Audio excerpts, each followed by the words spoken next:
Diceritakan dulu ada satu orang punya utang 500 dinar. Dia punya utang banyak sama orang, kemudian datang waktunya semua pada nagih, maka dia kebingungan, nggak punya uang. Akhirnya dia pergi ke salah seorang saudagar, dia pinjam uang 500 dinar. Diberikan sama saudagar tadi. Sebelum diberikan ditanya, kapan mau kau kembalikan uang ini? Maka dia berkata, insya Allah di tanggal sekian saya kembalikan. Uang itu diambil, dia bayarkan hutangnya satu persatu. Selesai dibayarkan tidak tersisa uangnya. Gak ada sisa modal untuk dia putarkan supaya bisa membayar utangnya yang 500 dinar ini.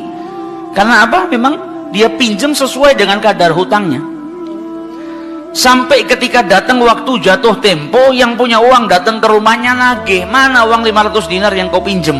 Kau janji hari ini akan melunasinya. Maka dia bilang, demi Allah sepeser pun saya nggak punya. Saya belum mendapatkan apa-apa untuk saya bayarkan kepada dirimu. Maka yang punya uang nggak mau tahu. Engkau janji tanggal sekian mau kau bayar, sekarang sudah jatuh temponya, maka bayar hutangmu sesuai dengan ucapanmu. Dia bilang, saya nggak punya. Kalau begitu ayo pergi ke Qadhi, pergi ke hakim. Nggak benar ini perbuatanmu. Maka yang utang tadi dibawa sama yang punya uang ke hakim. Diceritakan perkaranya, ditanya sama hakim, kenapa tidak kau bayar hutangmu? Bukankah engkau berjanji hari ini akan melunasinya? Dia bilang, iya saya berjanji, tapi saya nggak punya uang. Saya bukan pengkhianat, bukan orang yang mau berdusta. Kalau berdusta saya akan bilang saya nggak punya uang. Nggak ada perjanjian di sini, nggak ada bukti. Tapi saya ngaku kalau saya punya hutang dan hari ini saya nggak punya uang untuk saya bayarkan. Maka Qadhi berkata, apa? Kalau begitu kau melanggar janjimu, maka engkau harus dihukum, engkau harus dipenjara. Maka yang utang tadi bilang apa? Kalau begitu ya sudah, kalau memang hukumannya saya harus dipenjara karena saya nggak bayar utang, ya sudah saya terima. Tapi tolong berikan saya waktu 1 hari. Saya mau kembali ke rumah saya mau izin dengan istri dan anak-anak saya. Besok saya akan kembali ke sini lagi dan masukkan saya ke dalam penjara. Maka sang hakim berkata apa? Bagaimana mungkin saya bisa percaya dengan dirimu? Siapa yang menjamin dirimu? Kalau ada yang menjamin kau bakal kembali ke sini, maka saya lepaskan. Dia bilang, ya Qadhi, kalau saya niat lari sudah dari kemarin-kemarin saya lari. Kalau saya niat lari saya nggak datang ke sini. Maka percayalah saya akan kembali di esok hari. Maka kata Qadhi, jaminannya apa? Akhirnya lelaki tadi bilang apa? Jaminannya yang menjamin saya adalah Rasulullah SAW. Maka sang hakim bingung. Maksudmu yang menjamin Rasulullah ini bagaimana? Dibilang, ya hakim, kalau saya besok nggak kembali ke tempat ini, saya bersedia ditolak menjadi umatnya Nabi besar Muhammad SAW. Ini tidak main-main sumpahnya. Dan ini bukan sembarang orang, memang orang yang soleh. Dia bilang, berikan saya waktu sebentar, saya kembali kepada keluarga saya pamit dengan istri saya, besok saya kembali. Saya bersumpah dan saya siap dikeluarkan dari umatnya Rasulullah, nggak dianggap sama Rasulullah kalau sampai saya berdusta. Maka si hakim tadi mendengar sumpahnya seperti ini, akhirnya dipercaya. Kalau begitu kembalilah. Maka dia kembali ke rumah, dia ceritakan kepada istrinya, dia minta izin sama istrinya, suamimu ini mungkin besok di penjara karena nggak bisa bayar utang. Kata istrinya, kalau kau dihukum penjara, terus apa yang bisa membuatmu keluar sekarang ini? Kok tidak langsung di penjara, kok bisa kembali ke rumah? Kata suaminya, karena saya mendapatkan jaminan. Dari siapa? Dari Rasulullah. Dia ceritakan, saya bersumpah kalau saya nggak kembali di esok hari, saya rela tidak dianggap sebagai umatnya Rasulullah SAW. Maka istrinya berkata, selagi engkau ini mendapat jaminan dari Rasulullah atau kau menjaminkan Rasulullah SAW, maka ayo kita perbanyak sholawat. Semoga Nabi besar Muhammad SAW benar-benar menjamin dirimu. Sholawat itu manfaatnya besar. Sholawat ini berkahnya luar biasa. Maka si suami sama si istri kemudian diperbanyak sholawat, membaca sholawat yang sangat banyak sampai mereka akhirnya tertidur.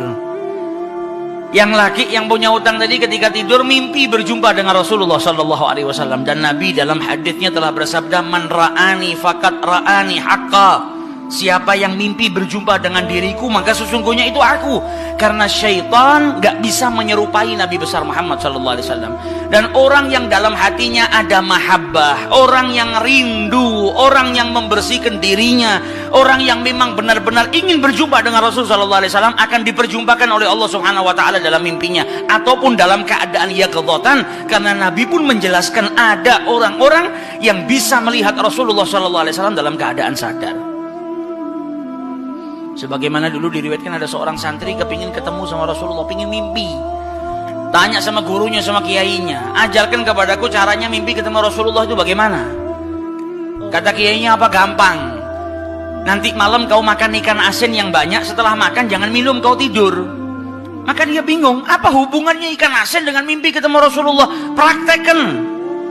Ini kiai mau mendidik santrinya yang betul-betul kepingin berjumpa dengan Rasulullah, pingin mimpi dengan Rasul SAW. Maka malam hari datang, dia makan ikan satu piring, setelah itu nggak minum, tidur.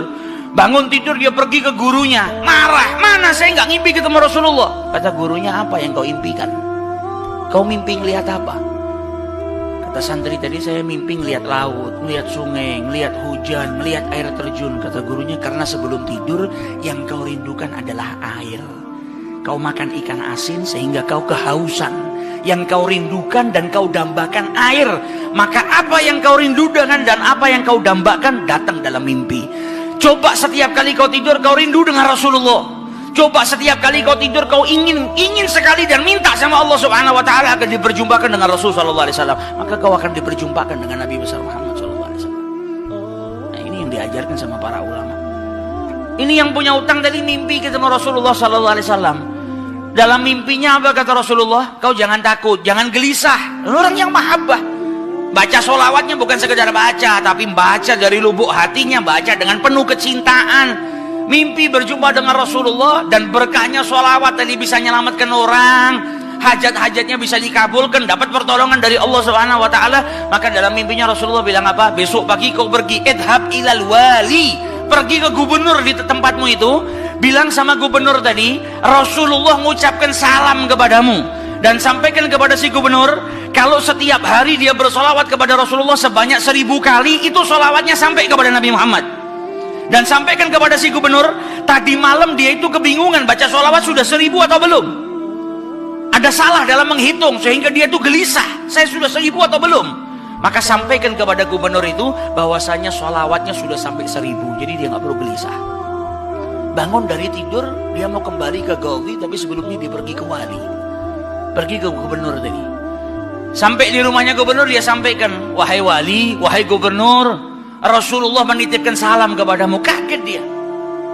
Orang yang selama ini dia solawati, gubernur ini gubernur yang cinta kepada Rasul Sallallahu Alaihi Wasallam, tiba-tiba ada orang yang datang bawakan salam dari Rasul Sallallahu Alaihi Wasallam.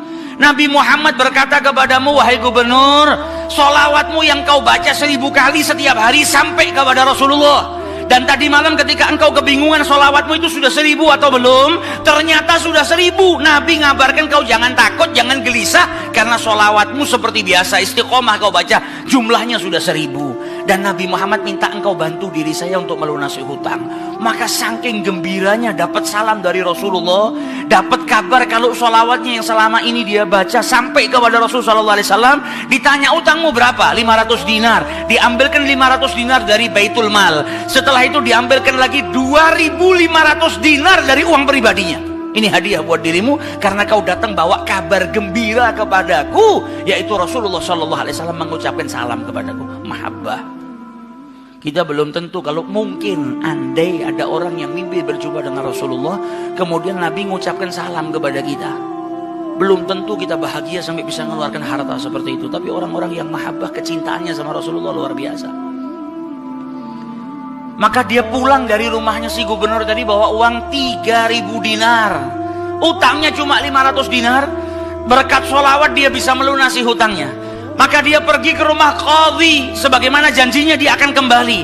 Dia ketuk pintu rumah qadhi, maka qadhi tadi ketika buka pintunya langsung memeluk orang tersebut, nangis yang luar biasa dan berkata apa? Alhamdulillah, berkat dirimu tadi malam saya mimpi ketemu Rasulullah Sallallahu Alaihi Wasallam.